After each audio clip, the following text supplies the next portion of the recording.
Okay, we move on to public communication for any agenda items, nothing, okay? The first thing on the agenda is the public hearing on the taper with special ed compliance and safety. We have 3 presenters. So whoever's going to start.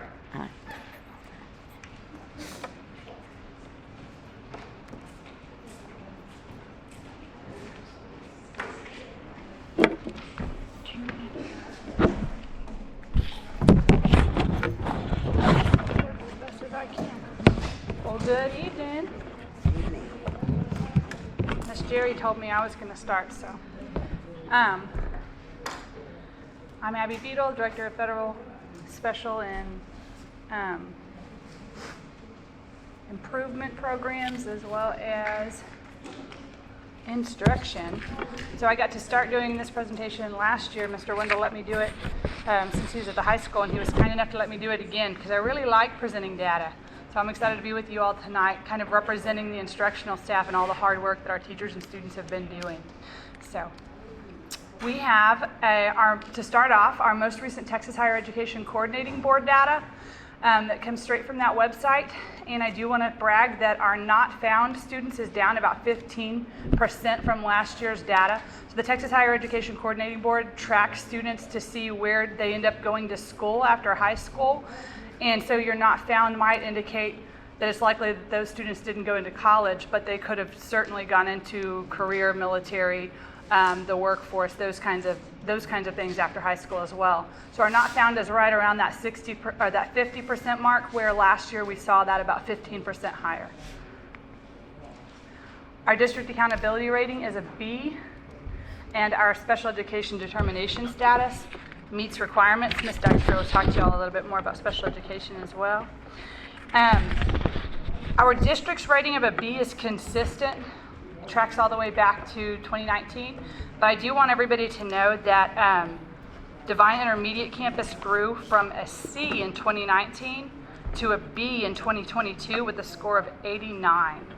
So they were 1 point from being an A. So that's really, really exciting. So there's a lot of hard work that went into that by administrators over at that campus. So our STAR performance, our taper orientation, this is your taper by subheading. The board does have a copy of the Texas Academic Performance Report. It's also available online for every campus as well as the district, also on our school website. But these are the subheadings on that taper report. It goes over all of these different pieces, which I'm about to cover some of the highlights of that data as well in this presentation. Our district information, so our student demographics by ethnicity, we have majority of students Hispanic or white, and just a smaller percentage of those African American, 2 or more races, or any other ethnicity group. And our state and student demographics, we are interestingly similar to the state. We're slightly higher in our economically disadvantaged group of students, and 504 dyslexia, military connected, and special education. But we're slightly lower in non-educationally disadvantaged, English learner, immigrant, at-risk, and GT. So there's a little bit of give and take between us and the state, but we're fairly similar for the most part. And our teacher turnover rate is still lower than the state, as well as our 0 to 5 years teaching is a piece of this pie that's the light blue and the darker blue on the right side. And you'll see that the state is about 34% of teachers in that 1 to 5 years, where Devine ISD only has about 20% of our teachers in that 1 to 5 year of experience range. I did want to share with you our instructional focus for school year 2021-2022. So this data is last year's data. This data doesn't take into account any of the work that teachers, administrators, and students have been doing this year. But last year, our focus was on increasing vertical alignment by implementing our new district-adopted curriculum framework, the TEKS resource system, with Fidelity. So it was kind of our step 1 year, put TEKS resource system in place and ask our teachers to use it with Fidelity. And of course, we set that goal for our students to be performing at the state level or above in meets and masters categories, not just at the approaches levels, right? And so we are using our TEKS resource system to increase vertical alignment because it bundles standards into units. It makes sure that all standards are taught, and those standards that need emphasis end up being spiraled throughout the year. It also clarifies and specifies the standards.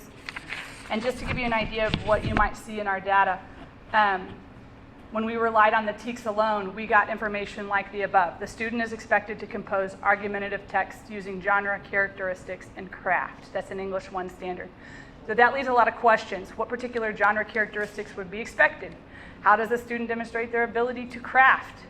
Right? At what level will it be assessed? How will it be assessed? What did mastery of the standard or a similar standard entail for students as 8th graders? What will mastery look like next year as 10th graders? What would the expectation for college-ready mastery be for 12th graders? If you have those students who are a little bit more ahead, you would want to know those things. So our TEKS resource system provides the answers to these kinds of questions with that clarification and specification of the standards. And that helps our teachers be better equipped to calibrate the design of learning for their students as a result, right? And I think you'll be able to see that even in our first year with TEKS resource system is happening for the students. So at approaches grade level or above, and I'm presenting this data in the same format that we presented it last year, we had 13 out of 20 assessments at approaches grade level or above that we did beat the state. Remember, there's approaches, meets, and masters. We're really shooting for those meets and masters. So the state has begun to catch up a little bit. They had more of a COVID gap last year probably than we did because they were out of school for quite a bit longer than we were. And they're starting to catch up a little bit, and we're happy for the state. We're still happy to beat them in 13 out of 20 assessments at the approaches level, right? And the other thing I wanted to note is this is our DISD 2021 compared to DISD 2022. So not only comparing ourselves to the state, but also comparing ourselves to ourselves. So in 13 out of 20 assessments, we beat ourselves. They're not necessarily the same assessments where we beat the state. So in fact, you've got 3 little triangles that show you that even though grade 6 reading, grade 6 math, and grade 7 reading didn't beat the state, they did beat themselves. So they outperformed themselves from last year. So that's important growth for us to also be noting. So at the meets grade level or above, remember this is more where we're really trying to hit. We want our kids to be in that college, career, or military readiness, and so we do want them to be meeting standards. We tied or beat the state in 10 out of 20 tests, right? 10 out of 20 assessments. And this is our comparison of ourselves to ourselves. And once again, we'll see that some grade levels and content areas that didn't beat the state did beat themselves. So that's grade 5 reading, grade 6 reading, and EOC Algebra 1. And at master's grade level, we tied or beat the state in 5 out of 20 assessments. And at master's grade level, this is where you do see the state catching up to us a little bit, because folks, we beat ourselves in 2, 4, 7 assessments that we did not beat the state at, but we did beat ourselves. So last year we beat the state in quite a few of these at the master's level, but we this year beat ourselves, but the state is starting to catch up a little bit. But we're going to keep the ball rolling here in Devine ISD. So here's a slide that I really, really like, because if you remember last year at meets, that was the state had quite a bit more on us than they do now. So this is the one where the light blue line and the dark blue line counterbalance each other. So how often did DISD tie or beat the state? At the approaches level, we beat the state quite a bit. At the meets level, instead of trailing the state, we are now tying the state in the number of assessments that we're beating, that they're beating us, we're beating them. So that's an exciting piece of data to share, because that's our goal, is to really close those gaps at meets and masters, right? And so out of these 20 assessments, how often DISD beat or tie ourselves, this data is even more fun, because it shows that even if the state is starting to catch up a little bit because they may have had more COVID gaps that they were experiencing, we are still making progress year over year not only internally, or not only where we're beating the state in some areas, but also just internally. Even if we're not beating the state, we're making huge progress for our students in the district. School progress, this is academic growth from one year to the next. So when you look at grade 4 reading, the TEA gets this calculation by looking at how did those same students do in grade 3 reading. And so the state versus Devine ISD, we had, let me see, I wrote this down.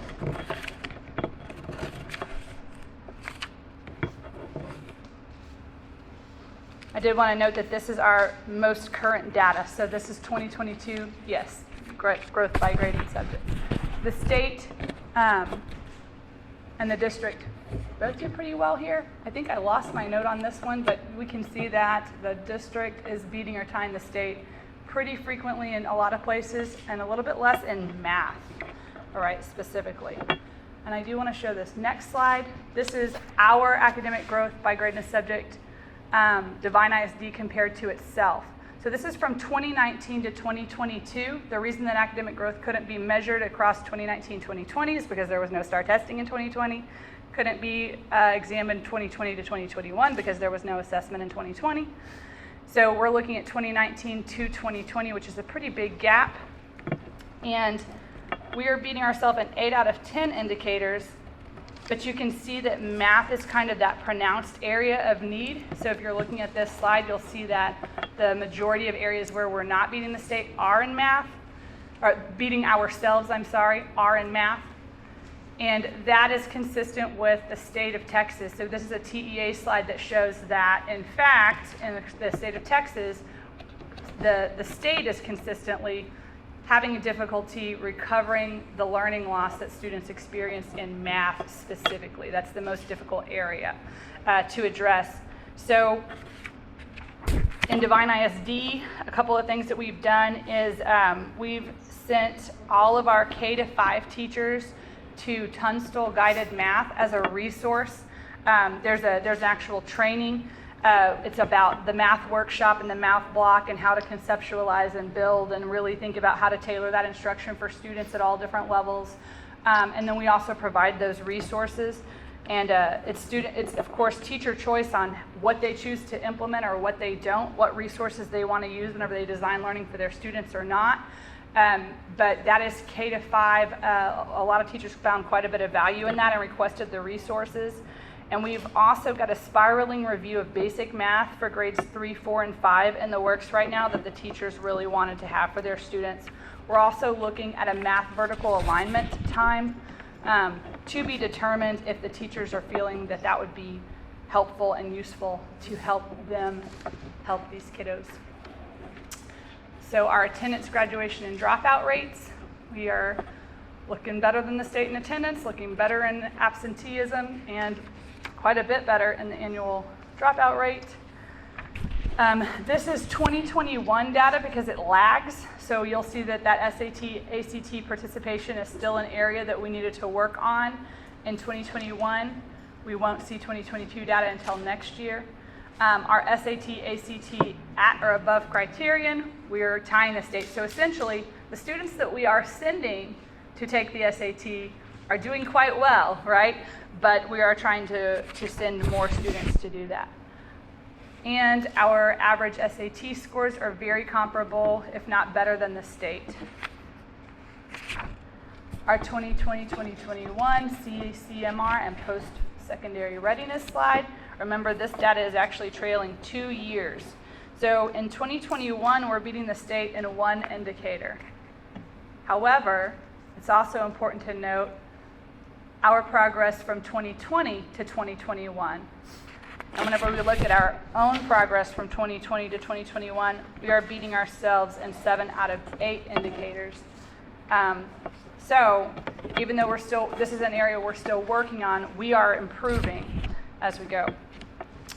That brings us to this year's curriculum instruction focus. So as you're probably been hearing from teachers, the things that we've been doing, the teachers have kind of doubled down their efforts. We're working to ensure vertical alignment through increasing alignment between the written curriculum, the taught curriculum, and the assessed curriculum. So your standards, your teaching and learning, and your actual assessments, wanting all of those things to be aligned. So we have our calibrated assessment checklist and our backward design for instruction.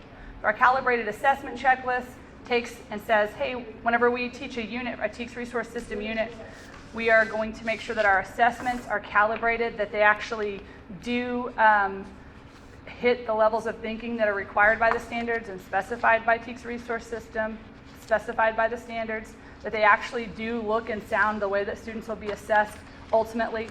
And then our backward design says, if this is the level of thinking we're going to assess students at that's commensurate to what they would be assessed at the end of the year, then how do we design learning for them that's actual in the classroom learning that's going to get them to those levels of thinking and help them be successful answering those types of questions. And of course, there's always a good time to actually put the assessment questions in front of students, but that backward design really isn't the time that we're putting those questions in front of students so much as we're really thinking about what does classroom learning look like. And it should still look like classroom learning, not like teaching to a test, but what does that classroom instruction need to look like? How do we need to scaffold it up for the students to be thinking at those levels that whenever they do get to the assessment, they're going to be able to answer those questions. And then my last note, I think, is that last year's gains for students are really exciting to see, but we anticipate with all the hard work that teachers have been doing and their really strong fidelity to getting all three of these pieces of the system intact. So the data that I just showed you actually is not impacted by district-wide calibrated assessment and backward design, because that's this year. The data that I just showed you is last year, right? All we did is adopt TEKS resource system and ask teachers to use it with fidelity, and they did an amazing job, right? And so this year, these are all the things we're doing, so I'm excited for this report next year. I think it's gonna even be more exciting data to see. So this is just real quick, whenever we're looking at assessment, we're thinking about if we look at this standard, what is it asking students to do? At what level of thinking on this hierarchy, right? And then how do I design that learning backwards? And then again, we want our students to be able to answer not only the easy questions, but also the more difficult and the even more difficult questions, because we're trying to make sure that all of those levels of thinking are facilitated in the lesson planning. And do you have any questions? I just have one that might be kind of silly, but that's okay. So on the chronic absenteeism, Yes, ma'am. does that include school-related absenteeism, or is it just personal absenteeism? That's a really good question, but I'm thinking whenever it says chronic, it's more likely, and I would ask Mr. Wendell to chime in if he has any thoughts. Those that are anything that's unexcused Yeah. or not medical. Okay, so We it's could- not a true. We could like, verify no because absenteeism. extracurricular, I guarantee that they don't, we'll verify. Yeah, I was couldn't just imagine. curious. That's a good that. question. Could definitely ask. Yeah, some kids could miss their Because they're out of class, out of class is out of class. Now, if you were out of class a whole lot, you might end up counting in there. That makes sense. Yes. It's a great question. Anybody else have any other questions? Okay, thank y'all. And one day, I'm not going to be nervous when I come up here.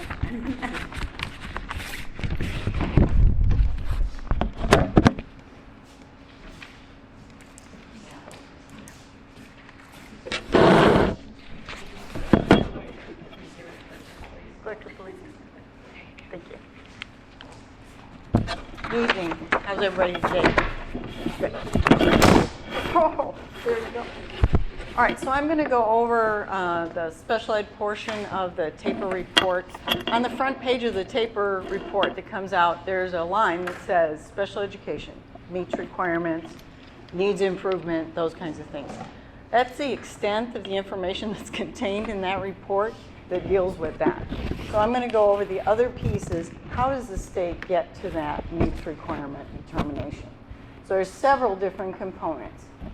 So similar to the information that I went over with you for our results-driven accountability, our RDA, we have components in there that deal with STAR performance of our students who are served through special education services.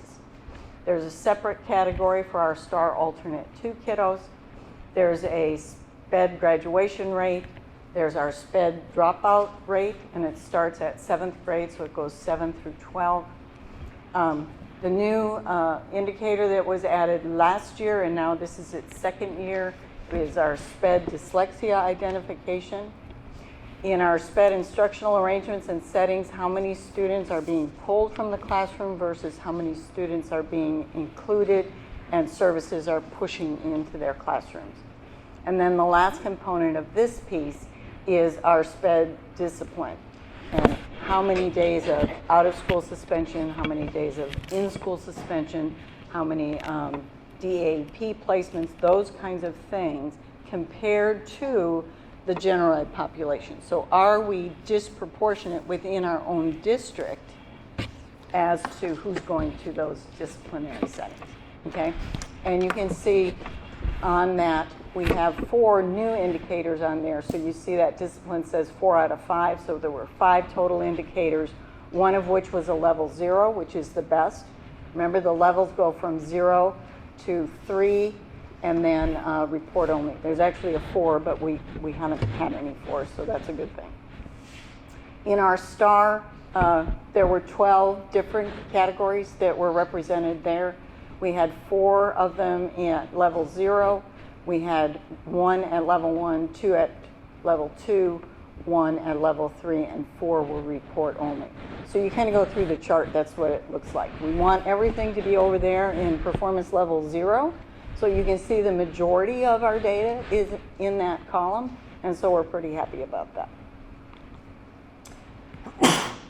Then the state also looks at disproportionality in a different way. So it looks at it based on the 13 disability categories, by socioeconomic status, and by multiple ethnicities. Okay, so they look at each ethnic group across each disability and socioeconomic. So it comes out to this humongous rubric that they come up with. So State Performance Plan Indicator 9, deals with disproportionate representation in special education settings. So are our total numbers disproportionate? And we were found no disproportionality was found there. State Performance Plan Indicator 10 is disproportionality as it relates to the disability category. So are you overloaded in one category or another? And we had no disproportionality there.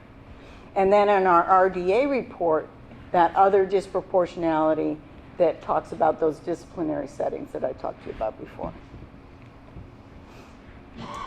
Then also, our initial evaluations come into this. So we have 2 state performance plan indicators that weigh in. State performance plan indicator number 11 deals with our initial evaluations. This is our child find duty as a district. Last year, we had 75 requests and consents for evaluation. That's an increase of 40% from the year before. Of those, 71 of the evaluations were completed within their timelines. 3 were still pending at the end of the year and within timeline rolled to this year. And then 1 evaluation out of 75 was out of timeline. Then in State Performance Plan Indicator 12, which is our early childhood transition. So does ECI refer the students to the district in a timely manner, and do we perform our evaluations in a timely manner? Okay. We had 16 referrals last year for 2-year-olds coming up to 3 years old. Got their consents. That's an increase of 33% from the previous school year. All the evaluations were completed within their timelines, and there were 3 that carried forward. Then the next thing that they look at is our transition services. So State Performance Plan Indicator 13 is secondary transition. We do a sampling, a folder sampling. We pull reports, and we have to upload that information to the state. We had to pull a total of 20 folders last year, and all 20 folders were within compliance, and there's 7 indicators on each checklist for each folder. Then there's the federal requirements. We have a data integrity requirement. All required submissions were completed and on time without any fatal errors. Then there's any uncorrected noncompliance. Devine ISD has had no citations of noncompliance that exceeded the 1 year correction. We had last year a corrective action that we had to do based on our SPP 12, which is our babies moving in. And we completed that within the timely fashion. And then the last piece is our financial audit. So were our financial audits of special education funds found to be compliant? And we were found to be compliant. So once again, we reached our goal of meets requirements. We strive real hard to get there. And so there's no further action that Devine has to take. Any questions? And I'm sorry you can't see it. That's the new playground. You can't hardly see it. But anyway, thank you for our new playground. It's up and running, and they were pouring the ramp up to the plastic inboards for it today. So thank you for that. Any questions? Thank you. Thank you.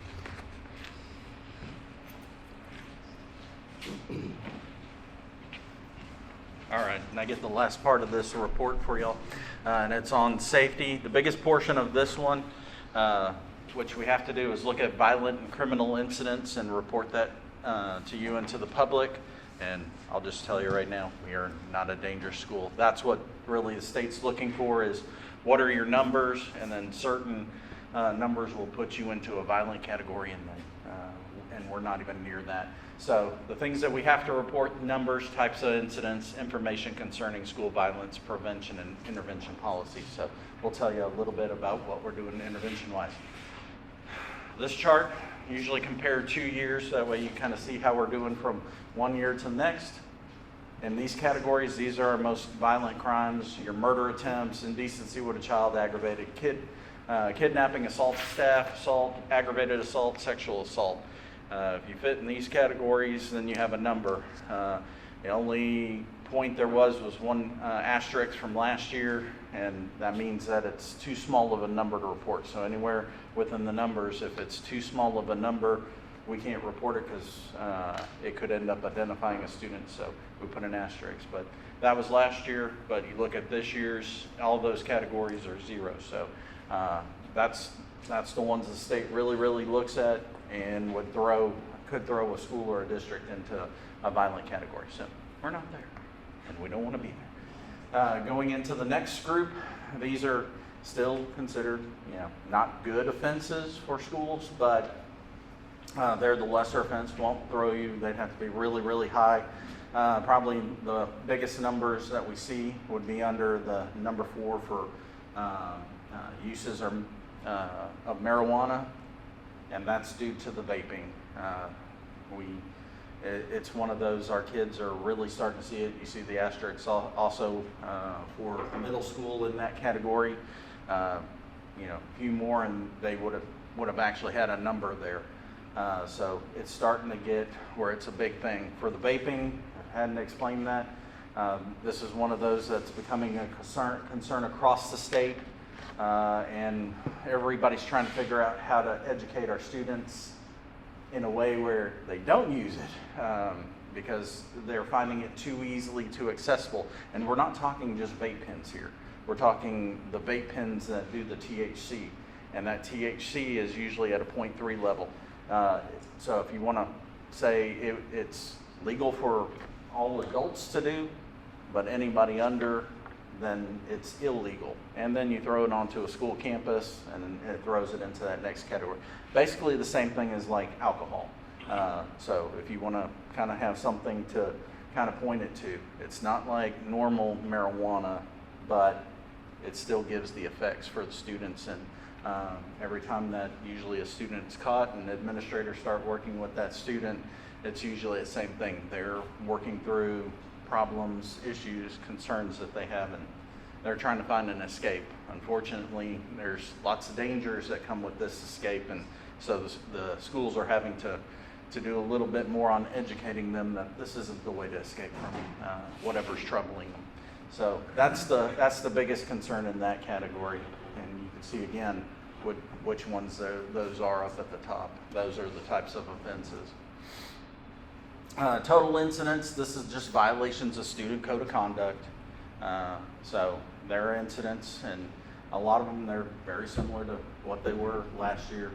May have gone up just a little bit here and there, only because, from one year to the next, or the incidents. And some of these incidents, we say they're incidents, that's not number of students.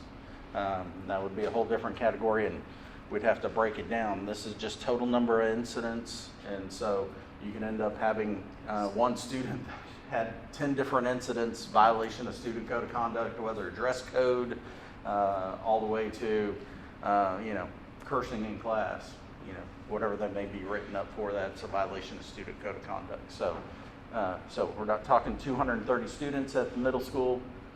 Could have been 23 students, and they each have 10 write-ups. Does that make sense? Okay. All right. Safety policies. We have that in our policy handbook. So that's where everything starts and everything works off. We have our emergency operation plans in place. Those were audited in October. We ended up passing those, and the state's going to be looking at those every year now. We'll have a big audit that comes in, and that's the 3-year audit where we look at everything in a little bit more micro sense. But the state this is going to be a new thing where emergency operations plans, we'll be working on those each and every year and have something new that we'll have to work on. Teachers and staffs, we train them in bullying, cyberbullying. Cyberbullying's the new bigger one, but we work them through that. We train for addressing sexual abuse. That's a huge part. Bullying prevention and reporting, and then teen dating violence. We have a policy on that, which is required. Some of the things we do at campuses, elementary, they still do their character ed classes, bullying, stranger danger, and they work that into their curriculum, and then they're still very big on doing their Red Ribbon Week, thankfully. Intermediate, character ed, Red Ribbon Weeks, bullying presentations. Middle school, character ed, bullying presentations. They use their pride classes through that. They even started doing a little bit more on their web safety programs and cyberbullying. So, Miss Darnell and her crew have held assemblies on that. Vaping awareness, trying to talk about that because of the concerns. And then they also do CPR training with 7th and 8th graders. EHS, we do the teen dating violence, parental, the PAPA's class, curriculum usually in health class. They've been trying to do web safety, and then the cyberbullying and awareness with David's Law, and then because of the vaping, also trying to find more ways to get that awareness in there for students, the dangers. Other interventions, things that we do, we've got the standard response protocols. We're still using the I Love You Guys on all campuses for our protocols. So we're all speaking the same language when it comes to response. We do our campus drills weekly, monthly. We do the coordinated lockdowns twice a year with law enforcement. We reassess all incidents when we do have something occur on campuses. We've got the locked doors and gates. We do the weekly checks. All campus administrators do those. We got perimeter gating, fencing, and control access points, which we'll be working on through a grant to try and make those anti-scaling. Surveillance cameras, we keep updating those. We even have those expanded to a central office now to watch. Two-way intercom systems at the campuses, telephones in all classrooms, Raptor systems, and we upgraded those back in 2020, so we still make sure those are updated software-wise. And then Red Ribbon Week activities, which we still conduct at the campuses. We still have the SRO program this last year. And this year we moved into with the Medina County Sheriff's Office for the Canine Drug Detection Program. We do the student drug testing for our students in extracurricular activities. We have the ISS, DAP, and juvenile JJAP for our students who get into certain aspects of discipline. We have the Medina County Campus Crime Stoppers, which they can call if they need something. Child abuse identification and reporting, we have to train all staff in those, and training will probably even change this next year with some of the things coming up in the legislation. We utilize Safe Schools online training and try to stay up to date on that. And then we also have the Guardian Plan as one of our programs. We continue to use school messenger to get communications out to parents after we have any incidents on campus. Campuses also use Facebook, Twitter, and Remind to get those notifications out. We have the 3-year safety audit that we conduct each and every 3-year process. There's a little bit more than just the audits that we have each year on the EOP. This takes us where we actually have to go through and look at certain aspects and then report on that. We revise that emergency operations plan each and every year. Our last one was July, but then we revised it in October for the audit. We do bullying training with teachers and staff. That was updated in August. And then yearly, work with the nurse to do the CPR, AED, CPI, stop the bleed training, and any new personnel, try to get them in there. We have trainers in district for CPI, CPR, and stop the bleed. And when I say also staff, I also have to say subs, because we've incorporated that into sub training. And actually this last time, we went even more extensive in what we did with sub training. We've got training for bus drivers, first aid epilepsy, diabetic training for campus office staff and teachers with Ms. Wilson at the campuses that have diabetic students. We have concussion team through the House Bill 2038, pandemic agreement with the county and state. We have the Texas School Safety Center conferences that we attend, and they've been even more prevalent in what they've done in helping school districts. You know, we started out with them a long time ago, and then as different things have happened, Texas School Safety Center has grown, and so we continue to use them. They've been a great resource for a lot of school districts, especially small ones like us. Region 20, we're a part of the Health and Safety Co-op, and they kind of brought that together. It looks like they're going to be splitting that up, and for the Safety Co-op, we lost our best resource over there. The director that was in charge of that is retiring, so we're getting a new person, new rep that we'll be working with. And then last part, we still contract with communities and schools, and we got word this last week that Jonathan has gotten a promotion, so we'll be losing Jonathan in probably a couple of months. He'll transition, and they're already looking to get us a new counselor and a new LPC out here. So we're happy for Jonathan, but sad to see him go, because he's kind of gotten to know staff and students very well. The online trainings, and this list seems to grow every year. It'll probably grow even this next year after all the safety stuff comes through the legislature, but we do customer service, classroom safety, bloodborne pathogens, child abuse, bullying, cyberbullying, sexual harassment, and that's student issues and response, and staff to staff, and then staff to student. Then we got the online safety, the things that our educators, our teachers need to know, and that's a hard one, because you could update that one every year, because the kids know so much more than us. And then human trafficking is another big one they require us to do, and I have a feeling there'll be some new stuff on that this next year. Youth suicide is another area that they will probably increase the amount of information that they give to us on that topic. We've got diversity awareness, and then we sometimes do the FERPA one on the Safe Schools training, but otherwise Ms. Dykstra gets in there and she works with each and every campus to do the FERPA and confidentiality training. So, and that's what we got from there. Any questions? All right, thank y'all very much.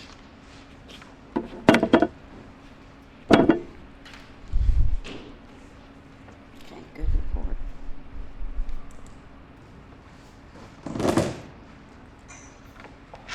Okay, next we move to our DHS campus report, Mr. Juan Gonzalez. Do you have to go back to that chair?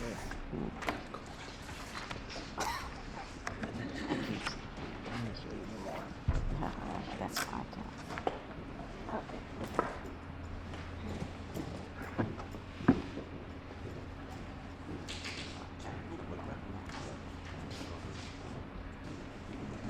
So when I look through the side of my glasses, it's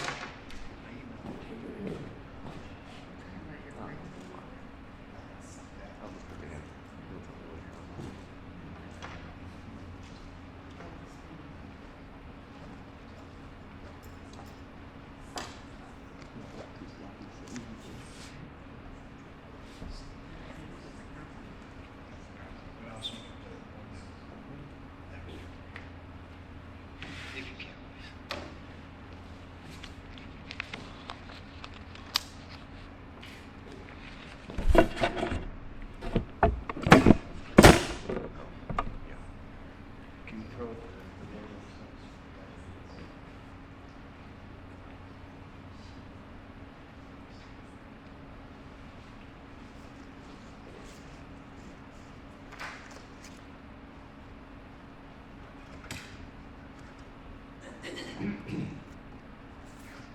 So real quickly, well, good evening. Good to see everybody. Well, y'all sat through a lot already, so I'm going to try to keep your attention and not drown you in too much data. But I want to go, I've been sending you the board reports for a couple of months now, and when you look at January, you go down a little bit, right there what you have is the data from the interim test. And so right there it's specific by the subject. You can go down a little bit. And so you can see that there's an average, and then we break it into, when they took the interim test, they're a little bit more difficult to disaggregate the data because they take 10 questions that are the same up front, and then based on those 10 questions, they'll put them in a level 1 or level 2 or level 3. So we'll have to then look at the data and see how the kids did on different types of questions, depending on how they performed on the first 10 questions. And so that kind of throws off when we're looking at whether or not did they meet approaches, meets, and masters, and what have you. But basically what we're saying is when we compare it to the data of the same kiddos last year, and this is Algebra 1 that you're looking at, the performance was a little bit lower or a little bit higher based on what we see. So that's the interim data. We'll scroll down a little, quite a bit.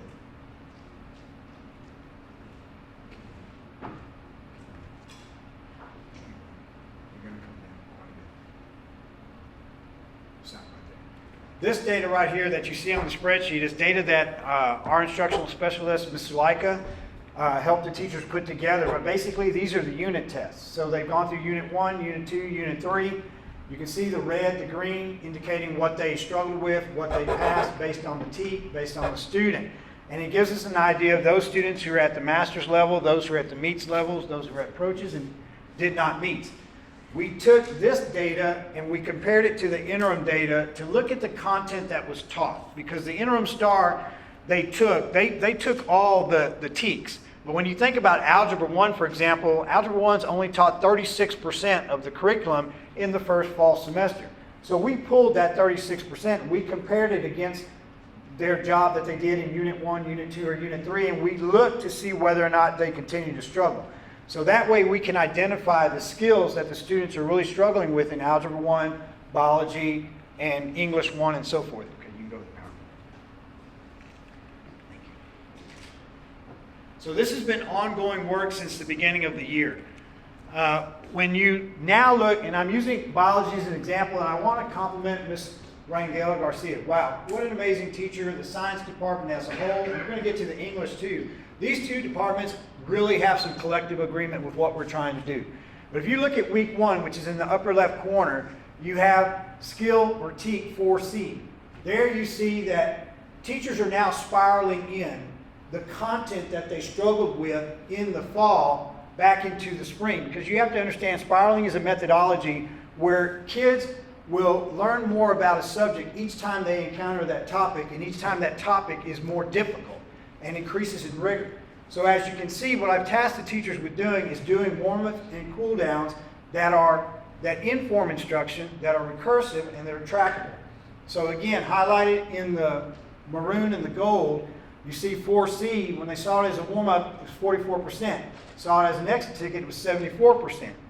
When you go to week 3, which is in the upper right-hand corner, it was 22% when they saw it as a warm-up, 62% when they saw it as an exit ticket. And then week 4, it was 23% as a warm-up, but 96% as an exit ticket. So you got to be thinking to yourself, what is this data doing? This data is generating conversations, and we were able to have reflections with the teacher. Why are they struggling like that on that particular skill, 4C? You can see that they struggle when they see it cold. Just like if they were taking a STAR test in May. They might struggle on this particular TEAC because they're not doing a very good job when they first see it. But after the teacher instructs them, then they have is it confidence? Now they have confidence to do better, or they understand it better. Or maybe in this particular TEAC, there's 3 different components to that TEAC, and they struggle on each component. So we need to continue revisiting it until they're able to take it the first time they see it and give us a result like 96%. So that's something that the data is allowing the teachers to reflect on, have conversations about. So now the teacher has adjusted her teaching, right? And that's what we want. Teacher is now saying, okay, I'm going to make the grade be the warm-up instead of the cool-down, because I want the kids to know that it's important to know this stuff without me having to be over them and give them instruction. They should retain the information. So we want to increase that in the students.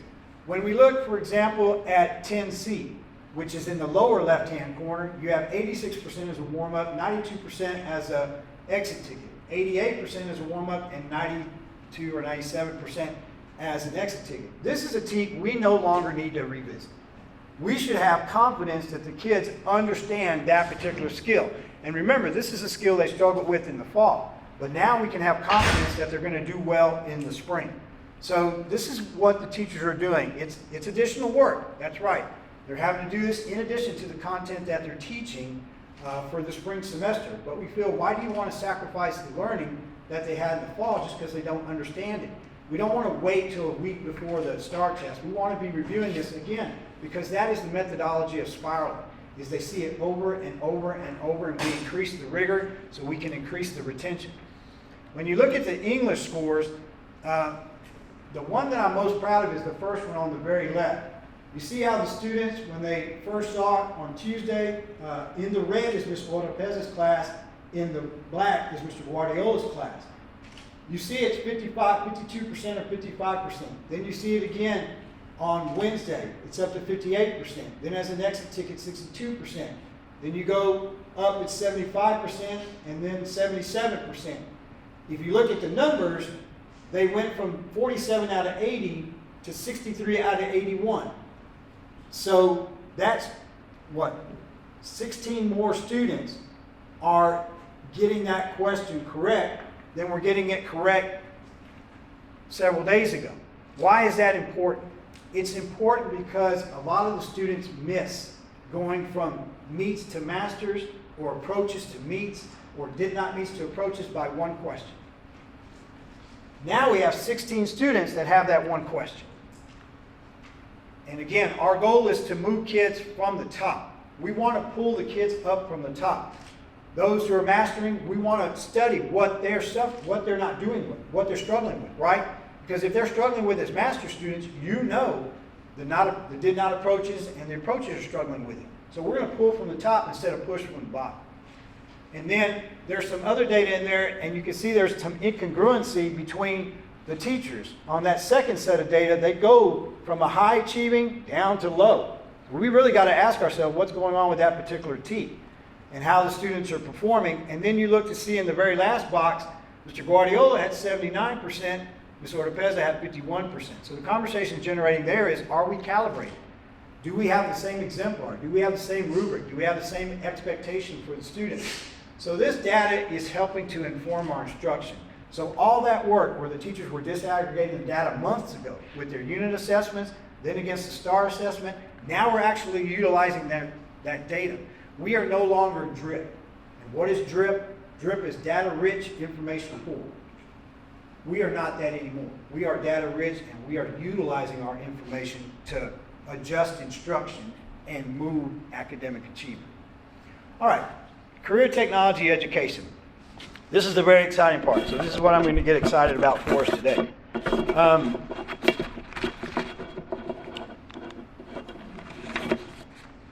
CCMR is going to be very important. College, career, military readiness. Ms. Beadle alluded to it before. If you remember Ms. Beadle's slide, if you looked at it, when you looked at how she said we were moving in the right direction, on the bottom bar, there was a number 50. That means 50 students achieved CCMR, if I'm correct, in that, correct? When we think about that, though, when you look at the different categories, that in that 50 students, there might be students achieving multiple CCMR measures. There might be some that passed the SAT, got their dual credit, and also got an IBC. So, but we only get credit for one. Each student, when they achieve something on that list, that's our one. That's it. Doesn't matter if they achieve it their freshman year or they achieve it their senior year. When they get that one, that's it. And so that whatever they might meet in that list, that's how they get it. The state is moving by 2027 for the 2026 graduates. Students will have to have completed a program of study. That's 3 level 2 courses or higher. So level 2, level 3, level 3, or level 2, level 3, level 4.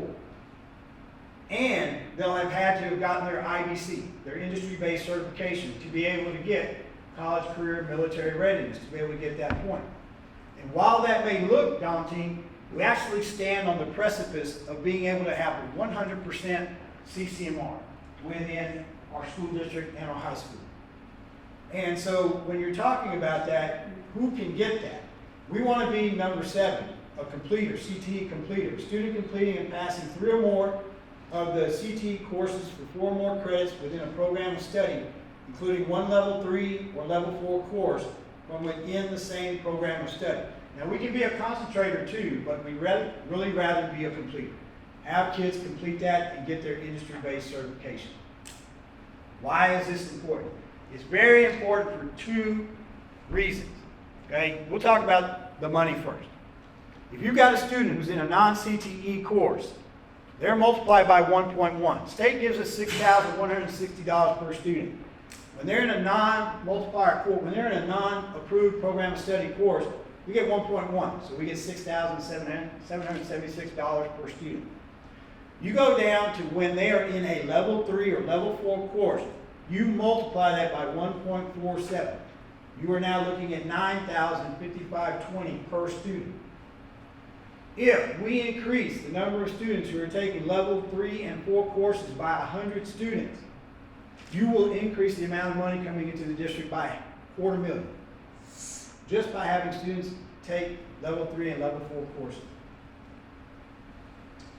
So before I get to talking about restructuring, let me talk about the other piece why CCMR is so important, why it's important for us to have these programs of study, get kids to be able to do this. When you talk about our A to F accountability, our rating, think of the overall rating as a pie. You cut the pie in a slice for yourself, that's 70%. You cut another little 30% slice for somebody else. Right? That 70%, that overall rating is either your highest score in domain 1, which is your star performance, or domain 2, part A, which is academic achievement, or domain 2, part B, which is relative performance. The higher of one of those 3 becomes your 70%. In domain 1, CCMR counts for 40%. Star performance counts for the other 40%, graduation counts for 20%. In domain 2, part B, CCMR counts for 50%, STAR counts for 50%. So you can see the large chunk that CCMR plays. We want to get that domain 1 or that domain 2B because when we're performing highly in CCMR, we have a good chance to have a high percentage for that 70% of that pie. That's our overall rating. Now this other little 30% over here, CCMR impacts that too. CCMR is 30% of that 30% right there. So CCMR has a great impact on both of those. So we want to be in a position to where we can get 100%. Restructuring.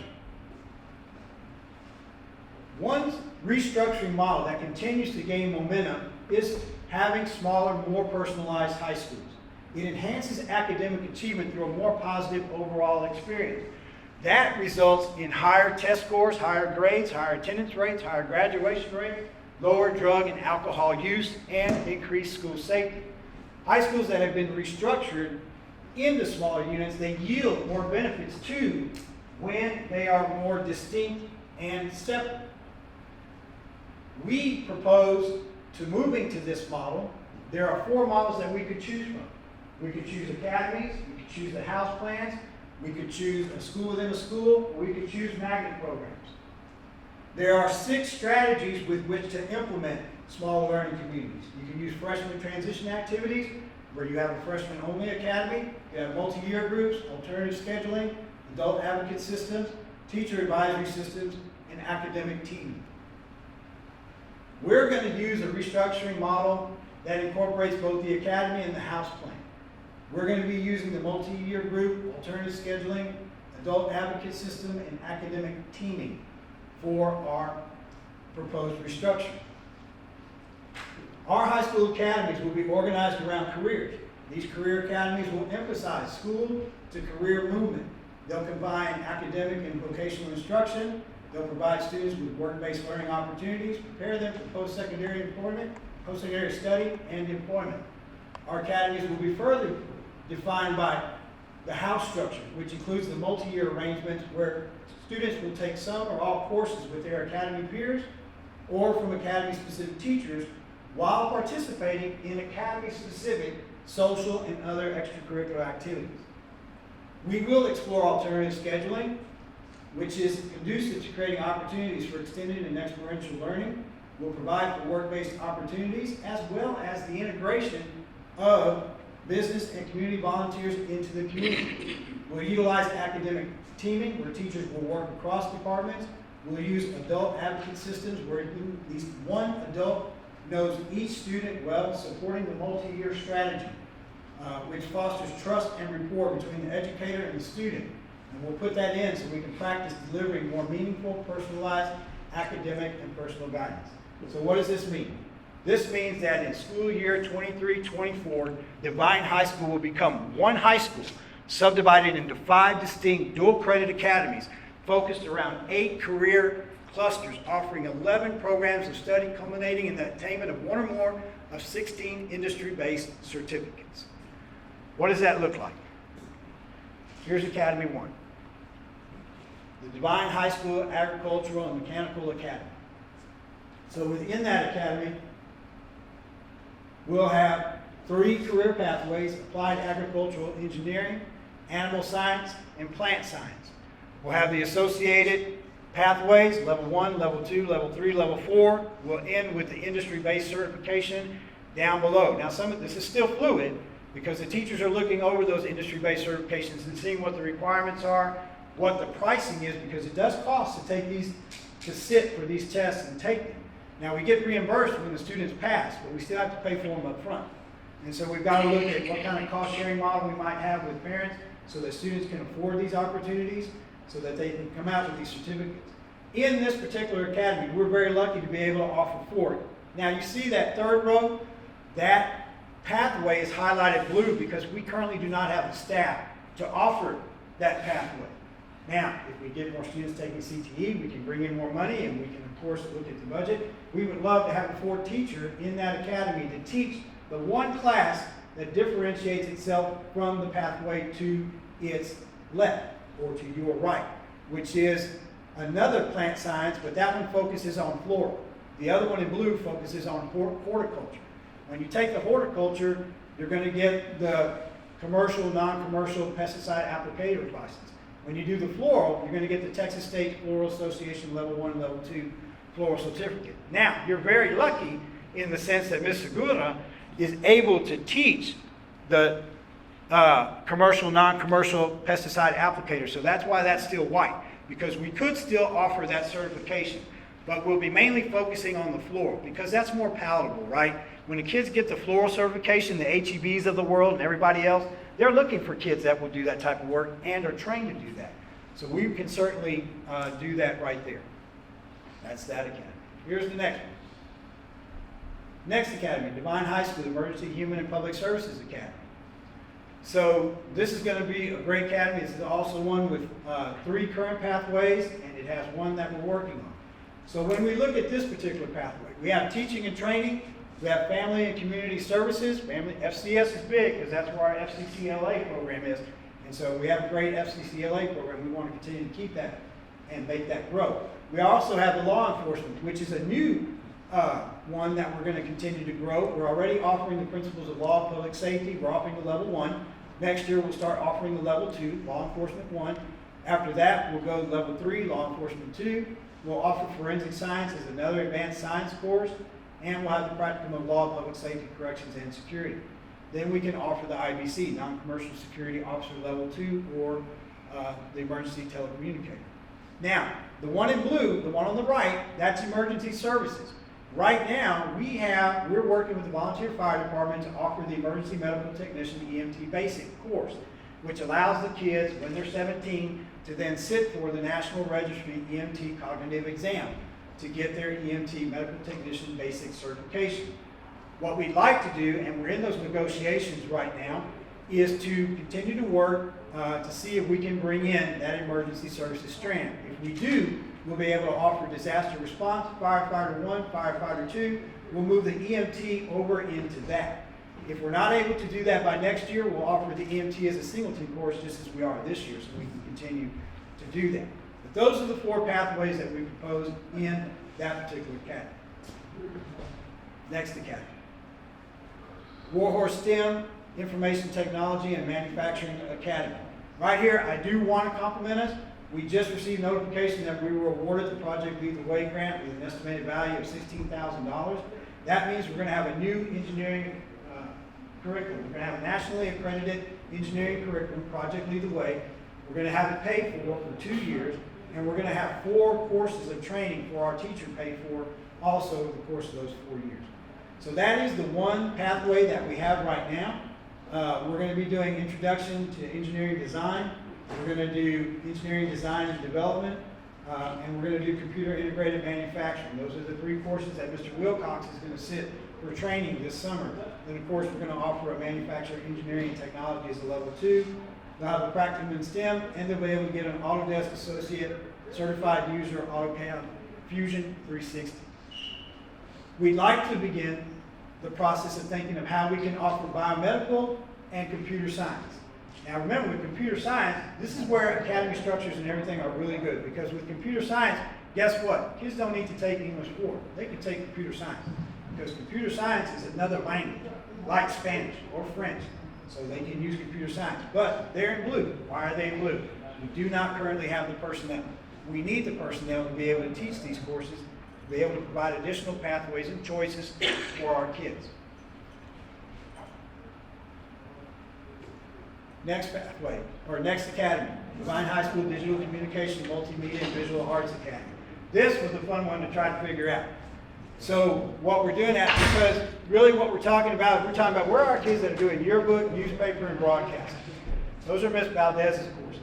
So we were able to work it out that in this particular pathway, we're able to give kids who want to do yearbook and newspaper, they'll either take Principles of Arts or they'll take digital media.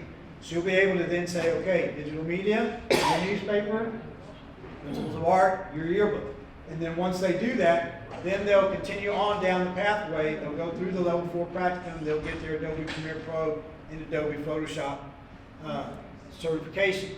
On the broadcasting side, where you have audio video production, that will be broadcasting. So you have a pathway there. So we have those 2 particular pathways. Now, when you get into doing academies, when you get into doing selecting pathways, there are difficult decisions that have to be made. This is again due to personnel. We'd love to have more personnel so we don't have to do this. But fashion design is something we're going to have to take out. Now, we are looking at ways that we can maintain that class into the next 2 years so that we can offer it to our seniors and juniors who are graduating. Grandfather them in. But for those who are sophomores and freshmen, fashion design as a pathway is not currently an option. But that is something, hopefully over the next 2 years, while we're still offering grandfathering it in for our older students, maybe we'll find a way to make sure that we can keep it. And our final pathway, or our final academy, Devine High School Business, Legal, Marketing, and Entrepreneurship Academy. And in here we have one pathway right now. We'll do Business Information 1, Business Information 2, we'll have Accounting 1, Accounting 2, we'll have a Practicum in Business, and then these guys, they can get an industry-based certification in Microsoft Excel Expert and or Intuit QuickBooks. And they can go out right away and get jobs, doing accounting things and so forth, helping folks to do taxes or what have you. So this is a way for kids to immediately enter into the service fields and begin to be productive citizens and begin to do things for themselves and build their careers. And we're satisfying what TEA is moving to, because in 2027, when they look at our 2026 graduates, they're going to look at that CCMR data. Did our students complete a complete program of study? Did they get an IBC, right? And then we're also going to be increasing the amount of funds, money that comes into the district. So academy structure, we've worked very hard to put this together. We're very excited about what we can do with this. And then just the engagement of a tighter community for the students. They will no longer just be a student of Devine High School. They're going to be like, hey, I'm in the STEM Academy. Hey, I'm in the Business Academy. Hey, I'm in this. And then we start thinking about how can we take advantage of that, right? We can have Kids can identify by their academy colors. They can identify by their academy gear. They can identify by how their academies compete with other academies. All this type of thing to create that small learning community, that tight-knit community where we're going to improve grades, test scores, attendance. We're going to lower drug use, lower alcohol use. We're going to increase safety. We're going to do all those wonderful things. And then the last thing that we're doing to increase CCMR is we've applied to become a host school for the Navy Junior Reserve Officers Training Corps. So we have that application complete, we're fixing to submit it, and hopefully that'll be something that we can bring to Devine High School, because we think there is a need for that. That completes my presentation. What made you decide on the Navy? We had a graduate last year from the Navy, and then I think we have two, and I have faculty members who have children going in, and then my nephew went into the Navy as well. And when you look at the surrounding areas, we're surrounded mainly by Army and Air Force and what have you, so I thought, Because we have all the Air Force Academy, Navy- bases in San Antonio. I was just wondering why Navy. Yes. We have all the Air Force Academy. I think it was something different. Okay. Yes, ma'am. Mr. Gonzalez. Yes. It's a very good presentation. I noticed one thing, all the academies say Warhorse. We have a strong Arabian base here too. Does So I've got that the eliminate answer the for girls? that. So I got the answer for that. Even in the language that I've used on our website that came directly from the language before that was present, it states how the use of the name Arabian came about to support the differentiation of the sports arena. So when I think about Devine High School as a whole, right, and I look at academics, when I think about it, I'm thinking to myself, I'm like, is it Devine Warhorse Arabian Band or is it the Warhorse Band? Is it Devine Arabian FCCLA or is it the Warhorse FCCLA? So when I look at that in terms of the whole school, Warhorse defines the whole school. Whereas even in that specific language that was meant to explain why the word Arabian exists, it specifically states that in 1960 or whenever it took place, it was specific for the purpose of differentiating boys sports from girls sports. And so with the academy structure, it's focused on academics. And so with that, I went with the Warhorse name. Now, we do have the victory horses on one of the emblems, and I've talked to the folks that are doing the artwork to see if there's a way to include the victory horses on the emblem so that there can be representation for the war horses and the Arabians in the emblem itself. Okay, I would strongly recommend to put something for the Arabians myself. I don't know. Even if it's just to call it Devine Academy, STEM Academy or Business Academy or whatever. That's just the girl in me want to give the credit to the Arabians also. Absolutely, and we do that all day, every day for sports. Because, yes, ma'am. All right, thank you very much. Yeah, Oh. May I ask a question? Another question? Are all of the for all these academies, do we already have instructional staff that are certified in these areas, or will they need to get additional certificate? I know he said Mr. Wilcox would have to go get some training, but I'm talking about with their teacher certification. So that's the process. We have the teachers we're beginning that process with the teachers now. Is we've identified these certifications, we've asked them to look at it so they can see what the requirements are for the students as well as what the requirements are for themselves. Okay. So that's a perfect question, because when you look at, for example, the FCS, right? They offer the CDA, child development, and then they offer the CHW, the child community health workers, right? And so we had a miscommunication, we had a misunderstanding, because we saw $1,200 and that's all we saw was, oh my God, it's going to cost the kids $1,200 to take the test. It's $1,200 to train the teacher, to be certified, to be able to train the students to get certified in the community health workers. So yes, we are looking at those elements because we know that is a piece. All right, thank you. Yes, ma'am, thank you. Okay, next we have our administrative reports, and we start with Dr. Grandjean. All right, thank you.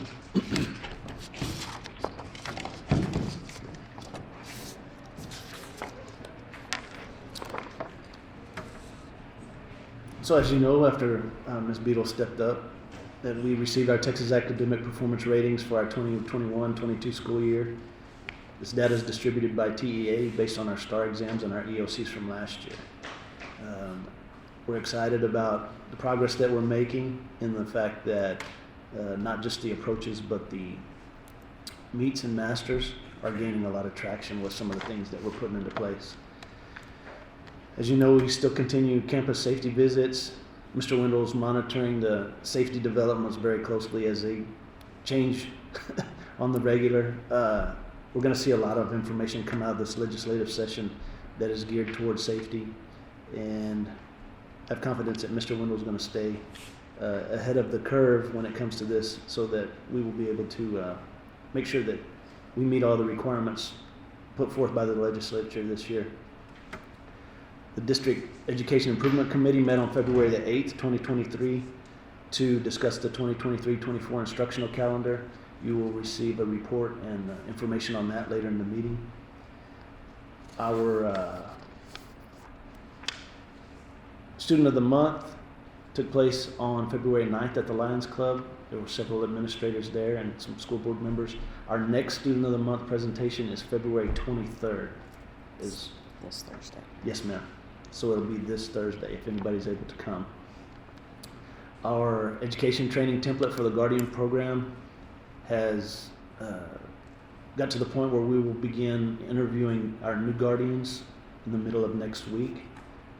We hope to get quite a few through there. I know we had a very big response whenever we asked about new members. Our current members will train with that group. They will be involved in the interview process, and we do have to requalify before the end of the school year. Education Foundation will host its second annual golf tournament on April 22nd. The flyers are out, so if you know anybody that's interested in being a sponsor or participating, please send them to central office. And we're currently working with Chief Atkinson to apply for a community funding appropriation through Congressman Tony Gonzalez's office. As of right now, this looks to be somewhere in the neighborhood of a 3-year, $30 million program is what we're applying for. This will kind of turn our little area into a South Texas regional training facility for volunteer fire department, but the school will be able to access this building and utilize the area during the day for our current emergency services training, along with a couple of buildings that may be used in an engineering effort and an kind of agricultural push. The Facilities Committee, as you know, made a presentation. The board called a bond election to be a May election. We begin to put forth our plan as to inform the community and hold meetings. We have already started. We'll have a better report for you probably at the end of the week that I can send out an email. We're asked to give an update on the driving range. So as of right now, we have 100 dozen practice balls. We also have the ball picker that we pull behind our gator.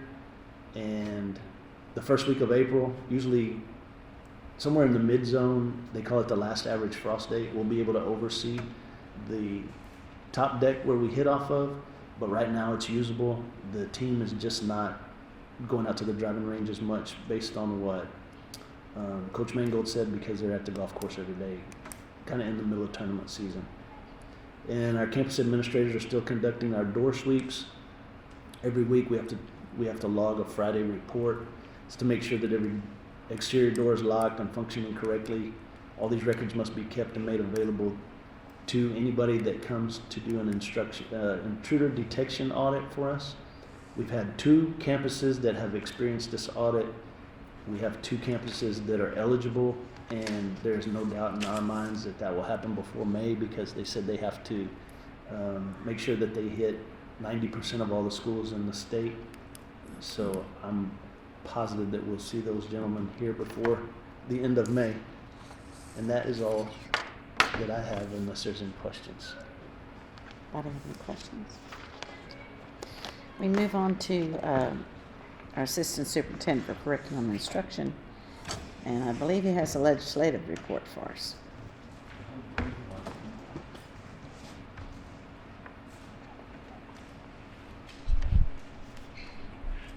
Granted, Dr. Grandjean had mentioned we're getting updates tomorrow. We're headed to Austin for an update, and so we'll spend quite a few hours listening to different legislators tell us what they're trying to do, hope to do, bills that we should be watching, things of interest. So it should be an interesting one that hopefully we'll get more information.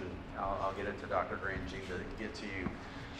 Mo Casey is one of the best at putting out information for us, and they always speak to us when Ms. Beadle and I go to curriculum forums, but they try to at least give most of the curriculum people at least an update of some of the things to watch for. Well, this is what they listed as the most popular topics that will be in discussion for this legislative session. We're not hearing a lot in education. I hate not hearing stuff on education from the legislature and having to really read through stuff. But property tax relief, we know that, the governor came out with his state of the state address the other day. Property tax is at the top of his list. Lieutenant Governor, his top of his list is property tax relief. Our really important one that we would like to hear more of, Shannon would love to hear more, is on that enrollment-based funding and what they would do, and seeing an increase in that basic allotment that they do us. They're also looking at COLA for retired teachers, that cost of living, trying to take care of them. There's a lot of talk about social studies and sex education curriculum, assessment and accountability, even though it's low on the list. Ms. Beadle, what she was talking about, there's a lot of talk. There's more of a moving target on assessment and accountability than in a long time. And then discipline and school safety, and a lot of the school safety being one piece about, taking care of, kids while they're on campus, and all the little pieces that we have to have from, anti-scaling devices on fences, or fences being 8 feet tall, or they could end up putting 10 feet tall, fences for us. We don't know what they're going to do with, each of those pieces, what they're going to put in. It's a lot of discussion. But discipline-wise, one of the big discussions is trying to look at the truancy laws and kind of make those a little bit tougher, because right now that's why we see such low attendance in some cases coming back from COVID. So they're talking about increasing or toughening up on truancy a little bit. Oh man, this got really skewed. Sorry, on the ADA, this legislative session, I was trying to show you how much of a difference there was. The first day for filing bills for our legislators was in November 14th, and on that first day, there was over 900 bills that were filed. And as of January 17th, one of the last times, there was over 1,900 bills that were filed. Of those 900 bills on that first day, I was trying to show just a little bit of a difference. What it was showing you was over this year, from the House, there was 690 bills that were filed this year alone in the House. 2 years ago, the last session, there was 409. And then if you go 10 years, back to 2013, there was 150. So you figure 150 bills in the House that were filed 10 years ago, and now this year, on that first day of filing, there was 690.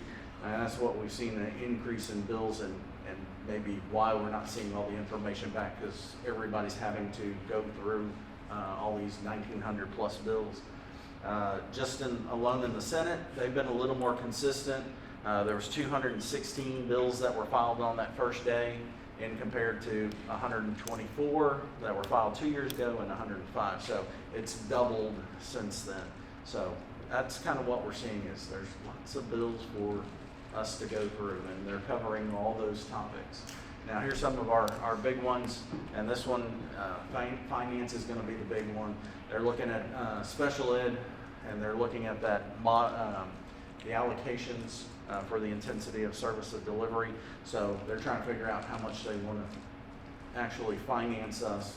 Again, looking at those calculations of how much our students are going to end up getting extra being in special ed program. You got the fast growth allotment.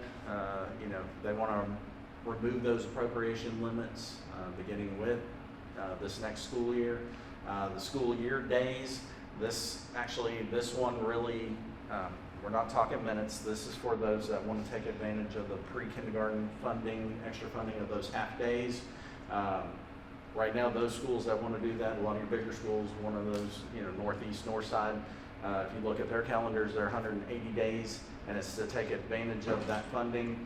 So for those schools that do that, they want to reduce that down to 175. So give them a little more flexibility to take advantage of that funding. Career technology education, our moving target, they want to increase, they're talking about increasing appropriations. I shouldn't say they are, they're talking. But they want to dedicate those appropriations for small districts, rural districts like ours. So kind of hope that would be one of the cases that would get approved. And then the school safety allotment's another big one. They're going to be talking about this. We don't know how much money they're going to allocate toward that. All of it is really based on that, was it $32.7 billion in extra funds that the state legislature has there in reserve, and that they're all trying to figure out how are they going to slice up pieces of the pie. Because, we heard recently, and you may be hearing this from the teachers, that one representative came out with a plan and put in a bill, House Bill 1548, I believe it is, where they want to pay $15,000 or increase teacher salaries by $15,000. So, it starts to get people talking again, but it's not one of those big bills that's up there, but it's at least a talking point to get other legislatures talking about doing something to help teachers, because we rank 28th in the nation. We're over $7,000 less than the national average in the state. So, so you'll hear bills like 1548 that trying to at least get the conversation started about doing something for teachers. A lot of it is going to be talking cost of living index. 4545. There's a lot of discussion with this one, and we'll probably have some things that happen with that. 4545 is one where we go and work with students who did not do very well on the STAR exams, have the requirement of, if they did not pass, supposed to give them 30 hours of intensive instruction extra in whichever subject they didn't pass. So if you have students that didn't pass the each part of the EOC, then we have to offer them 30 hours of instruction in each one of those areas. Elementary, intermediate and middle school would have to do the same. Well, they're talking about scaling that down in one of them. The first part is eliminating the alternative or accelerated learning committees. Those committees are the ones that decide what to do for the campus and also for the students to help them out. They want to eliminate that, let the campus take care of that. We've had lots of issues, and you hear this one usually with STAR testing about the opt-out piece. There's no opt-out for testing, but when it came down to this, there became the opt-out. If a parent didn't want their child in that testing, they were saying, hey, we're not doing that. The hard part is we're required to offer it to them, and then what are the repercussions for the school if we're not getting that student into that extra 30 hours working them toward that. But they want clarifications on that, so that'd be good for us.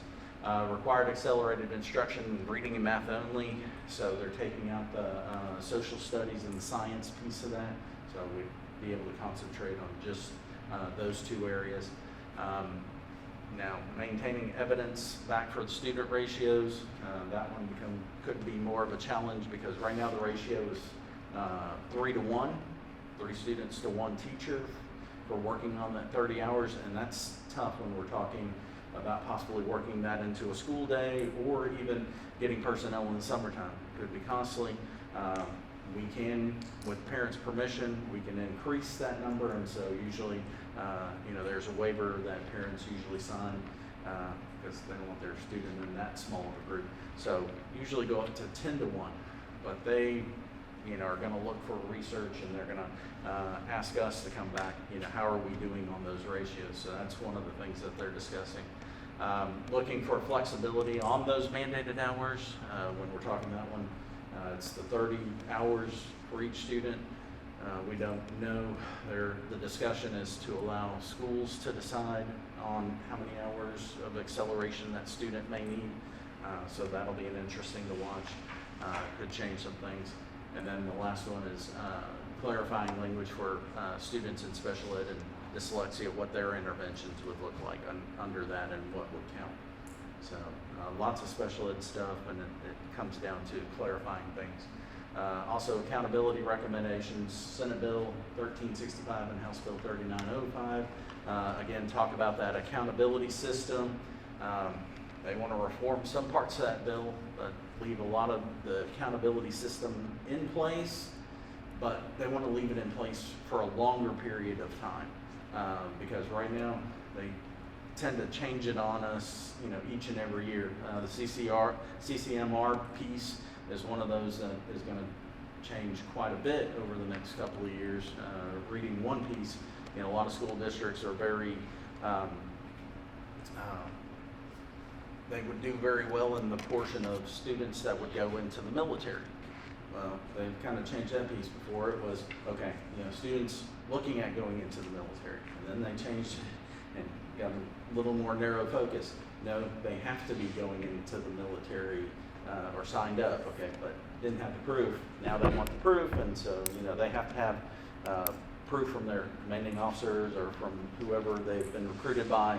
I think it's the DD sheet, and they want that, where the school has to have that on file to give, give credit for CCMR. So they're trying to narrow that focus and make it a lot tougher on schools to do that. And then the other portion was like schools that end up getting in trouble for their accountability, that they're looking at appointing a conservator, and they want that conservator to be a former superintendent who was very successful to go in there, because that wasn't always the case.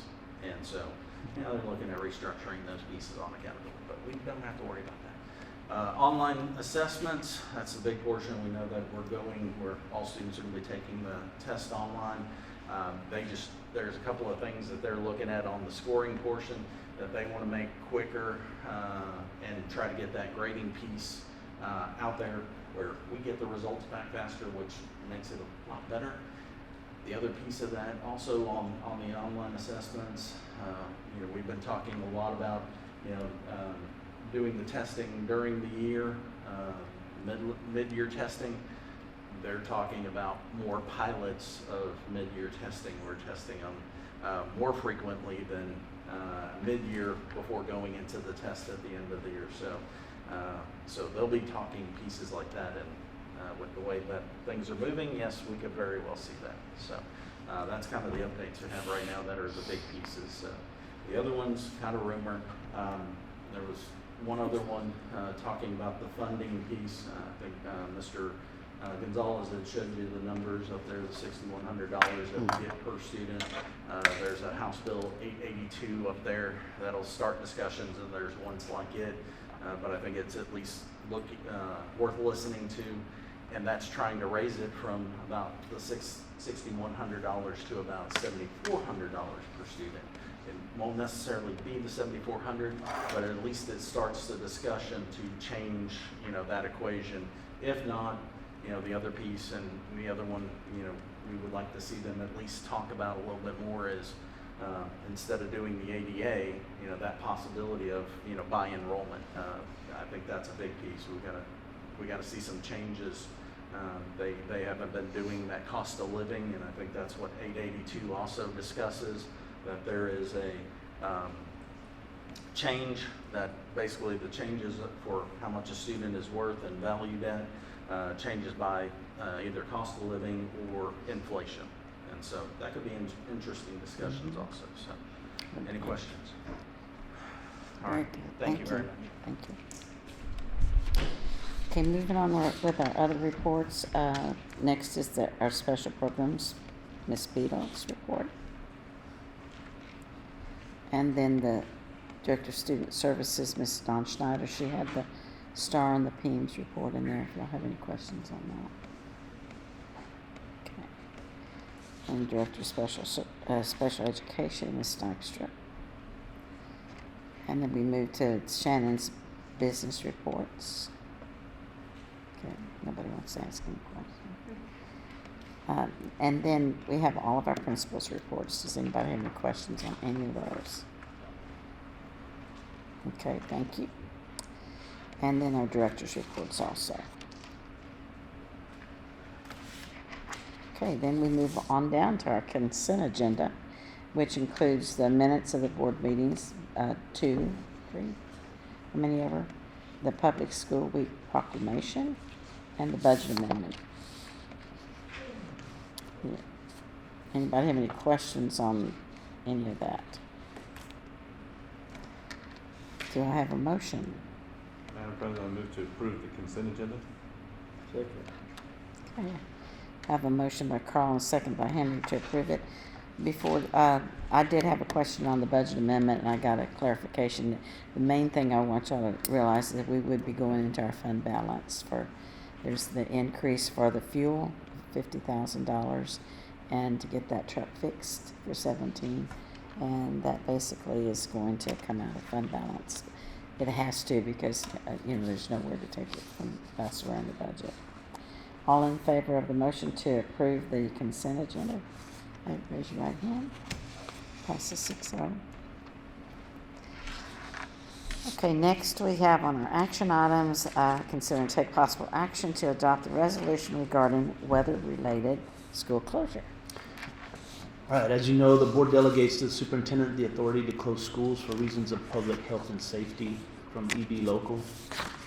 And if the board chooses to pay employees during an emergency closure for which the work days are not scheduled to be made up at a later date, then that authorization shall be by resolution or other board action and shall reflect the purpose served by the expenditure.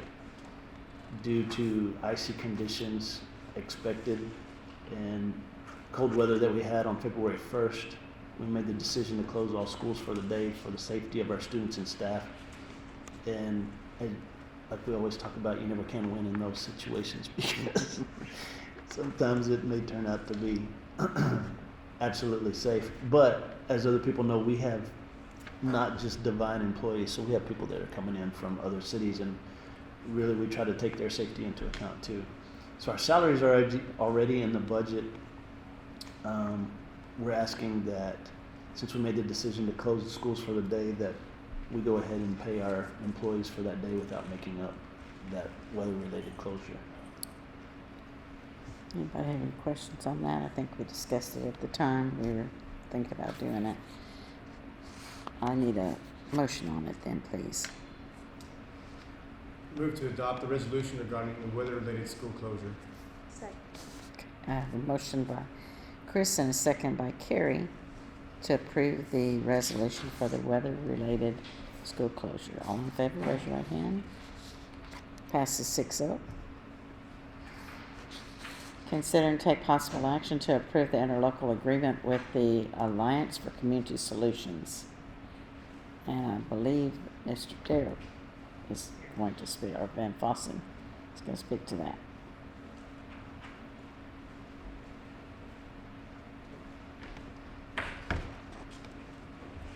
Good evening. Good evening. So as I stated, in September, I was invited by Keith Lutz and members from ACS to come and look at the annex facility and the security that they've implemented there. It was just kind of an overview of their whole system and showing how it works. They have key staff members that have basically like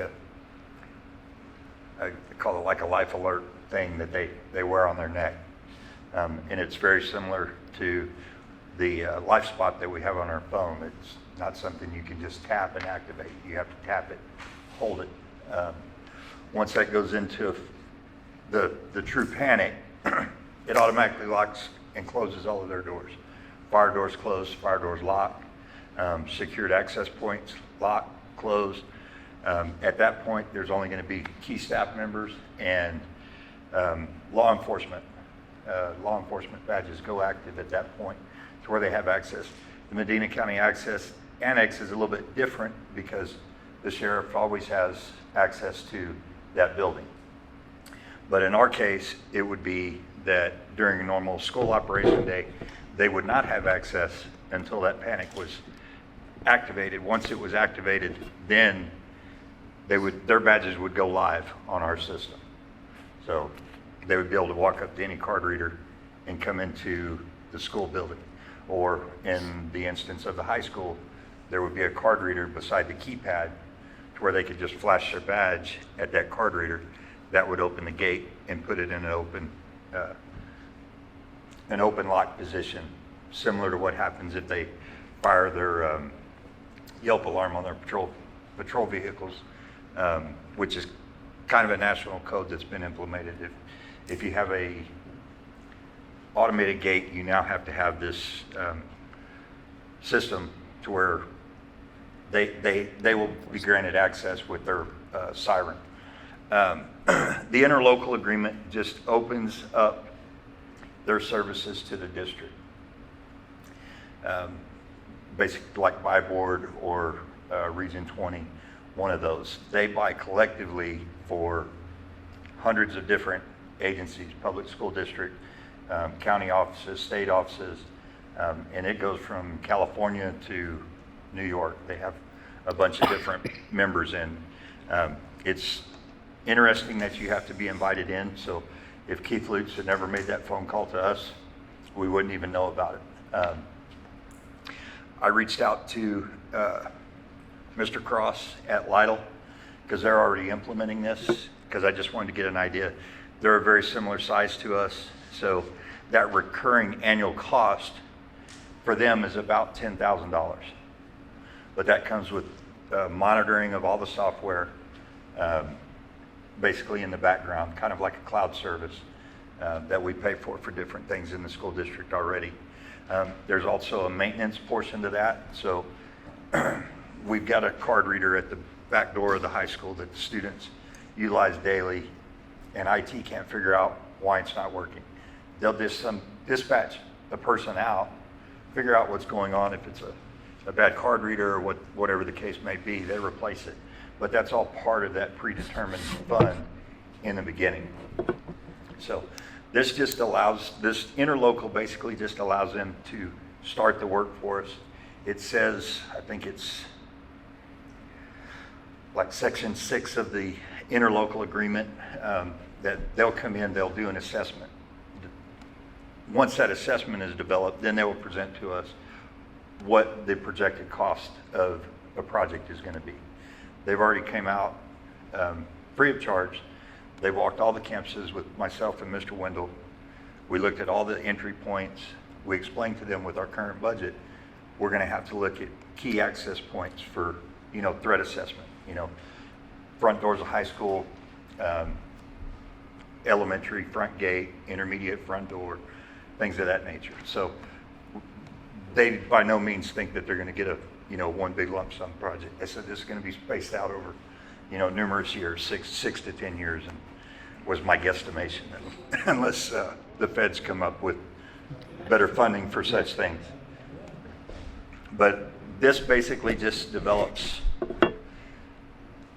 our ability to purchase from them.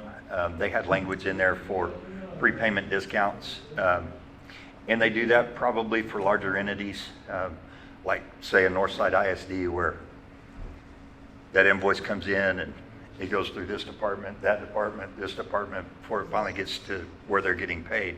So that can be from date of invoice to time of payment, 90 days. So we have an interlocal with them. They say if you pay us up front, once the district signs off and ACS signs off that the work's done, they will already have the money in a separate account that they pay their vendor. They get an invoice on Tuesday, that vendor's paid on Friday. And in doing so, that vendor offers them greater discounts because they're not having to wait a period of 30, 60, 90 days to get paid for their product that they've already installed. Is that something that you have to agree to, or is that? No, Okay. by no means. So you can. So it has a separate Yeah. section that we just have to notify them in advance that we're not going to take the prepayment discounts. And then those invoices will come in. They'll still be coming from ACS, but we'll pay them at our rate.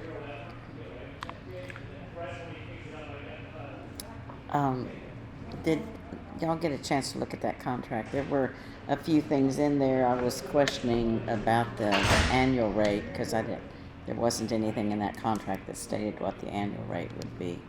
Yeah, and like I said, this just, It just doesn't The- put us on the hook for anything. correct. The Just so they interlocal, can start. the interlocal does not put us on the hook for anything. From talking with Rob Dollarhide over there, if they come to us and say, you know, hey, the project is going to cost this much, the support for that project is going to cost this much annually. And I'm sure it's all dependent on how much we take in over time. So, you know, if we start out with 16 doors, the annual fee for that is going to be less than if we did all 112 doors or 76 doors, I think is what it is. Because there's going to be more involvement on their end, keeping up with that software, the maintenance that our in-house guys possibly couldn't take care of, that they would have to come out for. So right now, some of the local areas that are doing it is Lytle and the county offices. County offices, Natalia is integrating it. Medina Valley was working on it, but I think it kind of got tabled. Is So, it just perimeter doors? Just perimeter or inside doors? They can do both. And that's where we develop the project scope. They come in and say, you know, this is how much it's going to cost. If you prepay it, this is how much it's going to cost. If we don't prepay, this is how much it's going to cost. But you have to prepay the whole amount. Correct. Okay. All right. Anybody else have questions? But like I said, I think just because of the way we're having to budget this, it's going to be small sections of, you know, this first go around is going to be key entry points. They'll have to rework the software like at the middle school and the elementary to be able to work with their system, because currently the badging software that we have does not communicate with the badging software that the county uses.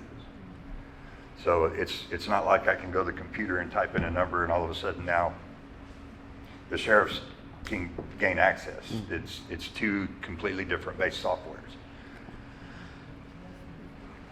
And when our bond passes, they would be able to work with Absolutely. any new facilities there. Okay, anybody else have any questions? If you feel good about the contract or the MOU, need a, But it's not a contract yet. no, I said the Just- wrong word, an MOU. Memorandum of understanding, I guess.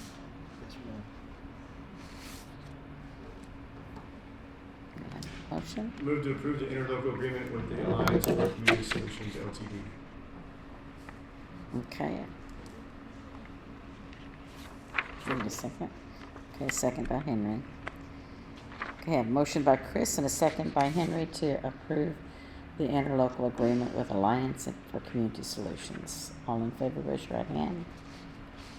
Okay, thank you. Thank you very much. Thank you, Darren. Next, we have consider and take possible action to approve the 2022-23 instructional calendar. This is always fun. This literally it says 23, 24.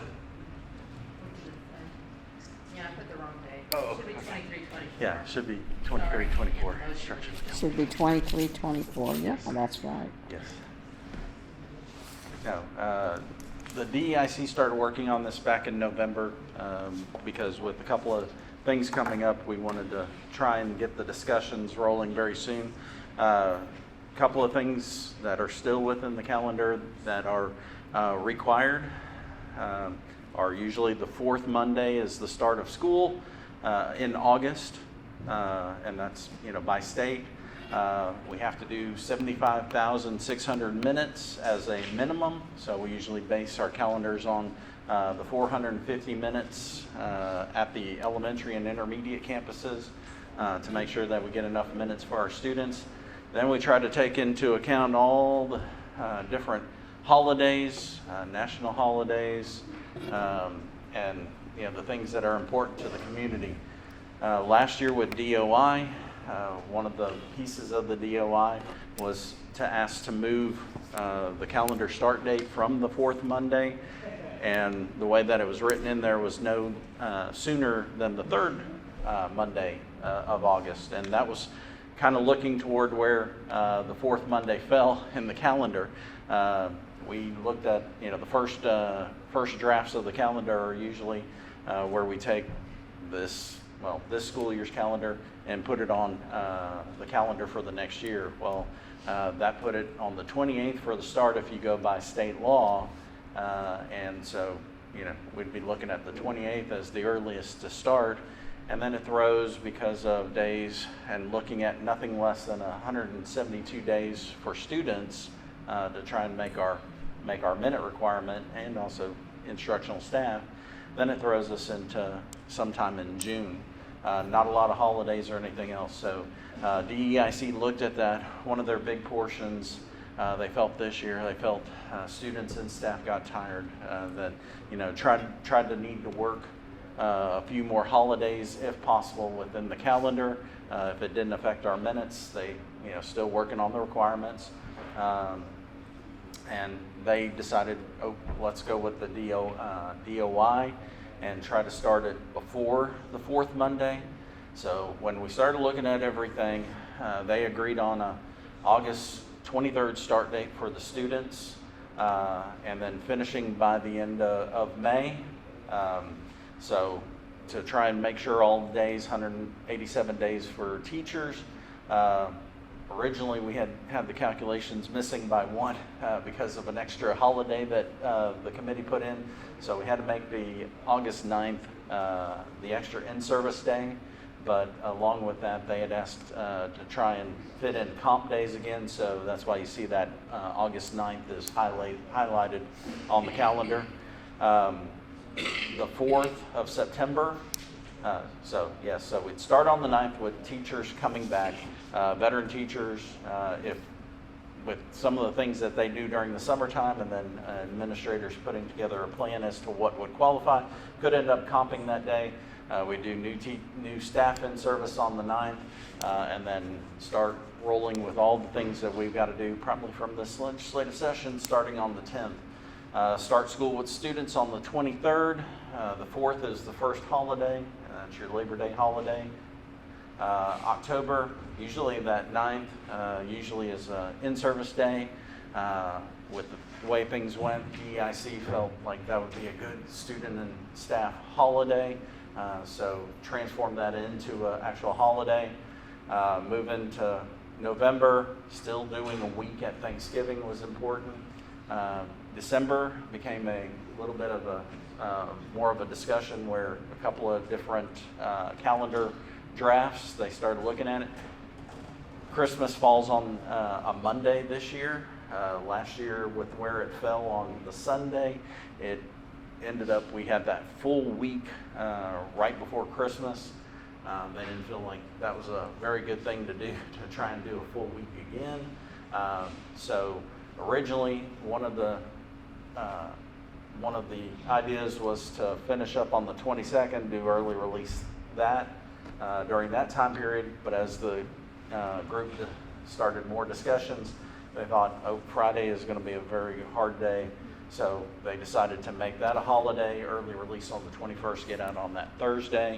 That ended up giving students and staff and everybody all the way through until New Year's. Had one original draft that was looking at in-service days on the 4th and 5th, but when they looked at total, they were like, we start missing lots of students, during that time period with where it falls. So they looked at that whole week and then come back for an in-service day on the 8th, start back with the students on the 9th, and the 15th being Martin Luther King Day. That would continue to be an in-service day because of the things that we have going on during January. They decided to take out because with the U show, we always had taken that Friday, but Friday is not when everything is taking place. So they're not going to have anything for stock show? No, because it was hard for them to decide, for us to decide what day to give as a possible day, because our biggest day was actually Wednesday this year. But some of them, in discussions with some people from the U show, there's discussions that some things can move now to Monday And so they started looking at it, and they're like, okay, the students, end up being the, biggest contributors. They can take they get an excused or participation day out of it and losing it. And it was hard to pick which day was going to be a day for the students to get or staff to get. Couldn't pick one out of it because Friday is not the day any longer. Then the staff just has to take a day. And that's what most of them had to do this year. Yeah. Because with Wednesday being that biggest day, we had several things going on that Wednesday, but that was the day that we had the highest staff count out, was on that Wednesday. And what do we find with the area districts? None of the districts, I think only one of them ended up taking a Friday, but they used it as a staff development day.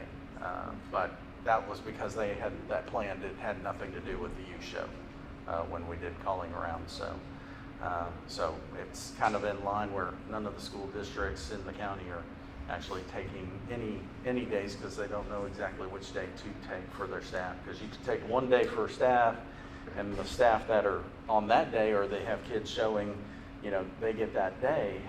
But then you may have a higher day, let's say we decided on the Wednesday, but then Tuesday ended up being the big show day. Well, then our staff are having to take days for the Tuesday. And so it was hard to decide because we don't know exactly what that schedule is going to look like for this next year.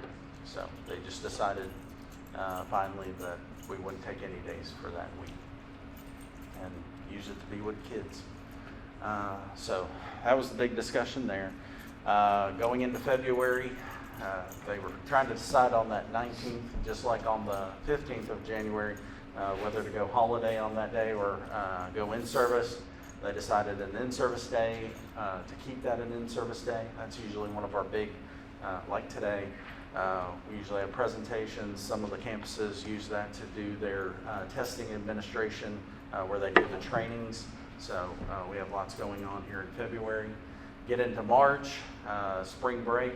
Right now it looks like the week of the 11th through the 15th was the favored one, so that's for spring break. They did ask in this case, because of coming back from spring break and getting ready, they wanted to make the 18th, that day that we get back, an in-service day, a student holiday, so it gives students one more day, get back in there. Then Easter always changes. This time it's going to be that last weekend in last weekend in March. And so you've got the 29th would be the Good Friday, and then they decided to do a holiday again on Easter Monday because they felt like we lose lots of kids on that day. And so we don't have testing around it. The original testing calendar had testing. It would have been testing starting on the 2nd, but the state changed it again, and they put it to one compact month from that 16th all the way through the 10th. So you see that in blue. So holiday on the 1st, and then we go all the way through, finish up with testing, get to that last week in May, have Memorial Day. That holiday we have to have by state law, so that's why you don't see any makeups for bad weather. We couldn't use that holiday as one of those. So the 27th holiday, the 30th we finish up would be a half day, and then staff comes back on the 31st for in-service, finish up everything, and then we would graduate our students that night. So this is the final recommendation of the DEIC committee after, and they did a lot of work on it. This is first year in a long time where, I think they had flexibility because of the DOI that we had, teachers and administrators from different campuses working together across campuses to come up with some ideas for calendar. And then they took those ideas when they got into DEIC a week ago. They ended up putting together a whole nother calendar based on the information that they had gathered from their campuses and community. So they did a really outstanding job of coming up with one that works very well, is within the law and fits DOI. So this is our recommendation. Questions? I have questions on it. I like that there's not as many early release days. I think that having the full work days is a much more Okay, well, that's Friendly something to bring up, and thank you for doing that, because that gets me to the other point before you ask. Our calendar that you see right now today, for not this one, but for 22-23, it now has the waiver days in it. That'll be something that DEIC is going to be recommending for us to come back, because with the still initiatives that we have going on, and then probably some of the safety initiatives that are going to be required. The state is going to allow those waiver days to be used for safety trainings too. So we will probably be coming back to you in a couple of months requesting to be able to put in for waiver days and request that of TEA. But that's where the half days, but one of the discussions with DEIC was not to make them half days, make them whole days. So Combine that, some things. yeah, I that think would that's be what more we'd be efficient. working towards. So, and DEIC kind of like that, because then they felt like, oh, there's some other things in some of those areas where we've got lots of days and no time off, to where they can get together and work together. They do appreciate those days. So, and we've been working with them to make it worth the while. If we're going to put it, if we're going to substitute it for minutes with students, we've got to make it worth it. Anybody else have any questions? Okay, well, I will need it. Madam President, I move to adopt the 2023-2024 instructional calendar. Okay, I have a motion by Carl and a second by Henry to adopt the 2023-24 calendar. All in favor, raise your right hand, please. Thank you. Thank you. You're welcome. Thank you. And we don't need to take any action on D. And so then we move into closed session. Let me see what time it is. All right. The Board of Trustees, beginning at 8:30 p.m., will convene in closed session in accordance with the Texas Open Meetings Act for the purpose of discussing items listed under Texas Government Code Section 551.072, 551.074, and 551.082. No final actions, decisions, or votes will be taken while the board is in executive session. Thank you all for coming.